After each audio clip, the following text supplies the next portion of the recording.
Hello everybody, this is Moshe, the Electric Israeli, and I'm here with my wife, Betty, and she agreed to do this video with me, and we are in our vault, which now has 36,036.9 miles in less than 2 years of ownership.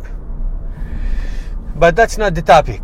Last night, actually yesterday afternoon, Beth and I went to see Al Gore's documentary called The Inconvenient Truth Sequel.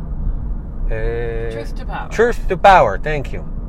Now, I made a video a few days ago about his town hall meeting on CNN with Anderson Cooper. I hope you watched it. If you didn't, go watch it. It's very good. But yesterday we saw the movie, and let me share with you my reaction, and then maybe Beth can share too. My reaction was, I came out sad, hopeful, frightened. It's a mixed bag of hope, enthusiasm, and fear and concern all together, because it was all of it. What was your... Yes, similar. The range of emotions, how much we've accomplished, but then, still the forces blocking change and progress. And to see all the work that had been done, that Al Gore's done over the years, and at the Paris summit, and then just to see someone come along and with one fell swoop turn us back. Now, hold on. Let me just stop you here. Honey, yeah. One of the rules on my channel is we do not talk politics. Oh, sorry. That's okay. We do not talk politics or religion. No politics or religion. Now, in our house, that's the only thing. In our house, the only thing we talk about is politics and religion. Well, I'm a headmaster of a religious school, so that's what I do for a living. However, this channel's point is to change the world one electric car at a time, and it's really I go at it from two aspects: from the aspects of the environment, because I think it's a good thing for the environment, but also from the aspects of economics. I think it's better economic. Whether you think climate change is true or not, whether it's man-made or not, it's good money. It's a good money maker. So let me share with you an example. This month, honey, I don't know if I told you, but I told you this morning. This month, we paid a whopping $2.95 on our electric bill. We basically produce our entire consumption this month. We probably produced more because most of our consumption is in the evening. I'm not home that much during the day, obviously. But basically, let's see. If we had a backup battery to store our energy, we can spend it on that and not even pay that. Is that our next purchase? I don't know. We'll see. Yes, probably. Sure. 100%. That's what we do. But we'll see. Oh, there's a Tesla. Anyway, look, I want to share with you. By the way, this video might be a little long. Usually my videos don't pass 10 minutes. So I highly encourage you to watch until the end. But if you cannot take me in intervals of 15 minutes, you can do it in intervals of 5. That's okay. I will not be insulted. You can pause and come back later, but just stay with us, because this is really important. I want to share with you the first lesson I learned almost 30 years ago when I started attending college in the United States. I told it to Beth yesterday. It was early 90s, 91 or 92, I don't remember. My first year in college, I was a freshman in what college did I go? Middlesex County College in Edison, New Jersey. One of the best schools I went. I went to so many universities afterward. I got all kinds of degrees, but that was the best school. County college. Go to county colleges. First class ever. I barely speak any English. I was Western Civilization 1. My professor, I remember his name. I remember how he looks like. It's one of maybe 3 or 4 professors I remember from all my college experience. The other ones I don't remember. They made no impact on me. But he is one of the few that I remember. John Kenny is an Irishman who was an older man by then.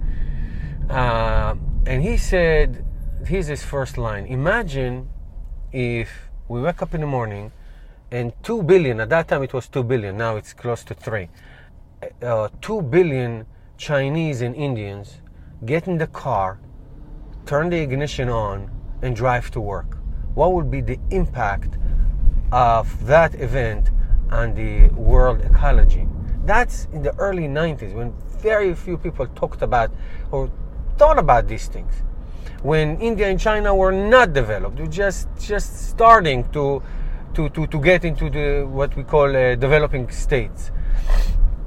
Now, I don't want to pick on India and China, and one of the points that one of the Indians official made on this movie, when he was talking to Al Gore, said, you had 150 years of developing using fossil fuels, and you got to prosperity. Why can't we?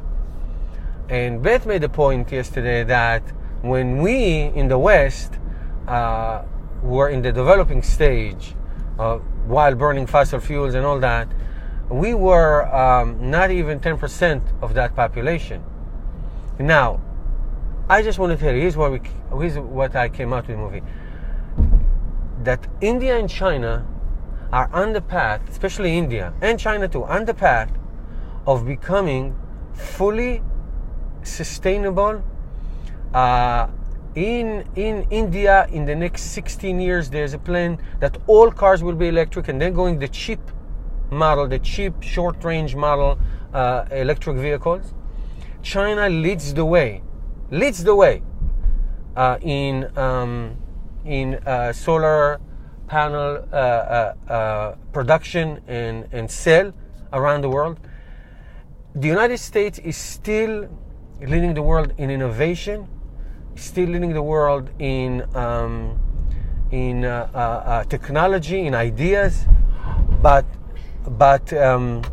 those two countries who we went out of our way to, like, you have no, I don't say we have no right, but you can't do that. We did it, but you can't do that. They, through, especially India, through Al Gore's connection and efforts, this, we're talking about a 30-year effort.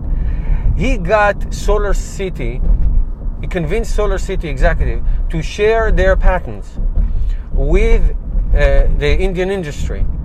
He got them, I think, $1 trillion loans. I don't know if it's $1 billion or probably $1 billion. $1 billion loans to get $1 billion loans to get their industry off the ground of solar panel industry, and now they are leading the world. I'm not saying here the United States we're not.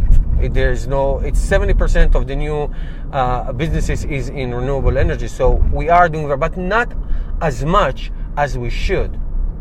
Now, not bringing in politics and not bringing in deceptions into this, to say that we're going to bring back coal is just not true. It's just not going to happen. It's just not going to happen. It's giving people false hope. China and India are shutting down coal-fire plants and moving into solar and wind. And we do the same thing. We hit a lot of roadblocks and a lot of obstacles along the way. But the train has passed. The train has left the station long time ago, and it's not coming back. I think one of the scariest parts of the documentary was to see the devastating effect of these storms, how massive they are. I didn't know about rain bombs. I didn't know what that was. Apparently, there's like such weather phenomenon called a rain bomb, because the evaporation of water over the warm seas creates so much clouds, and they spin into these incredibly violent, short-lived but violent raindrops. Like it's like if there's 10,000 fire hoses, pouring water into one spot. There was an event like that in Arizona.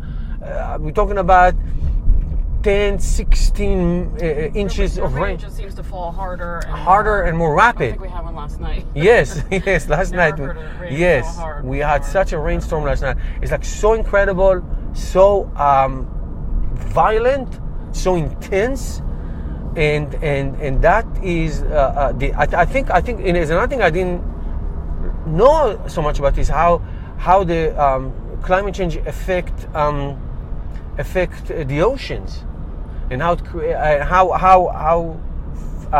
phenomenally the ocean temperature is going to. Now, we lived in Superstorm Sandy. Yeah. We were here in Superstorm Sandy. I lived in America almost 30 years. This is biblical proportion, Noah's Ark proportion, unintended as a biblical teacher. This is Noah's Ark level of storm that we lived through. Irene, and then Sandy, and then that crazy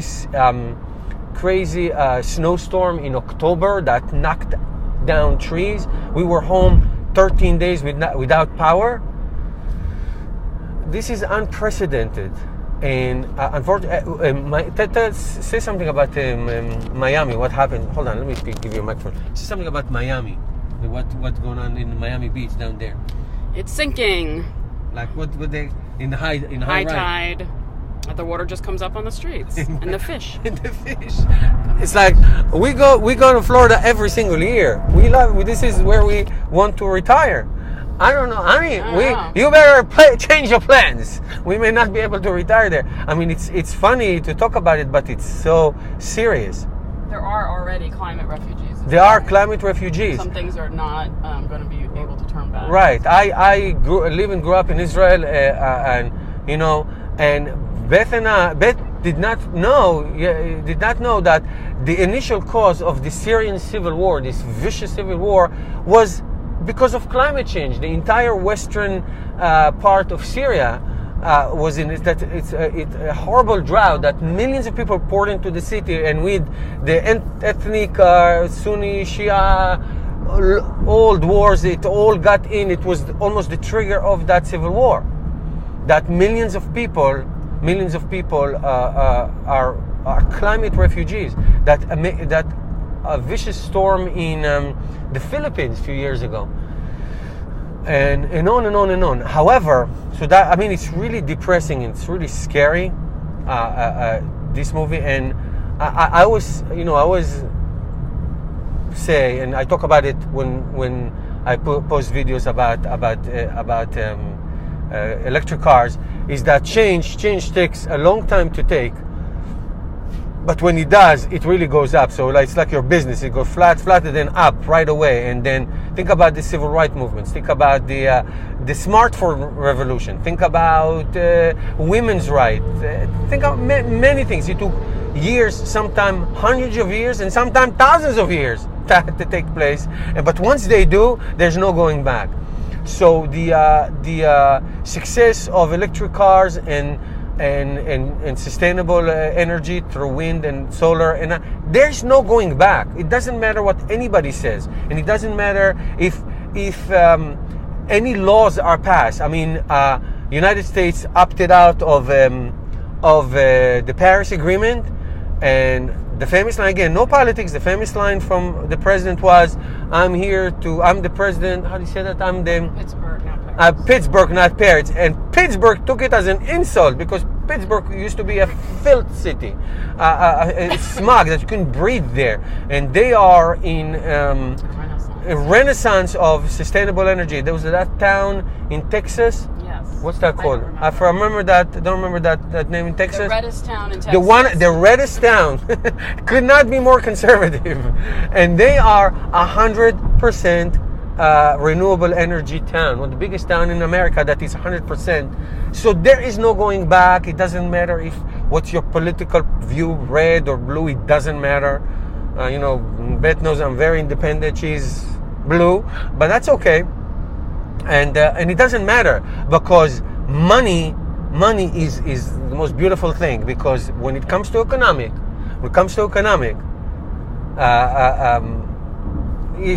money talks. Listen, I was the first one in my school with the electric car. We now up to like 6 or 7 people. We are now in my school where we have 6 chargers. We're going to put signs, EV only. We never used to put, because I come first to school. I always have a spot and everybody parked there. Now we're going to put signs. One of my teachers, and they are not greenheads like me and like diehards like us with solar panels and electric cars and all that. They just it was economically efficient. Yes, I mean, that teacher of my school who bought it, she talked to me. She's like, listen, I got a great deal. Now that you have a charging station at the school, I'm going to charge at the school. I'm going to pay nothing for gas, and why not? I mean, do you know what gas prices are? No. Do you care? No, we don't know, and we don't care. I don't know. I don't care. It's so even if I wasn't. So I want to end this video now, because I don't want to. It is getting a little long. It's getting a little long. I don't want to torture you, my friends. But here's what you're gonna do: share this video with everybody that you can. Go watch that movie and lead by example. I would never have this channel if I didn't do it myself. As a teacher, I always teach to lead by example. Betty's a teacher too. We lead by example. And what I'm saying is, take one step. Buy your first plug. I remember our first plug-in hybrid car was 15 miles, and we thought it was 15 miles of EV, and we thought it was the coolest thing ever.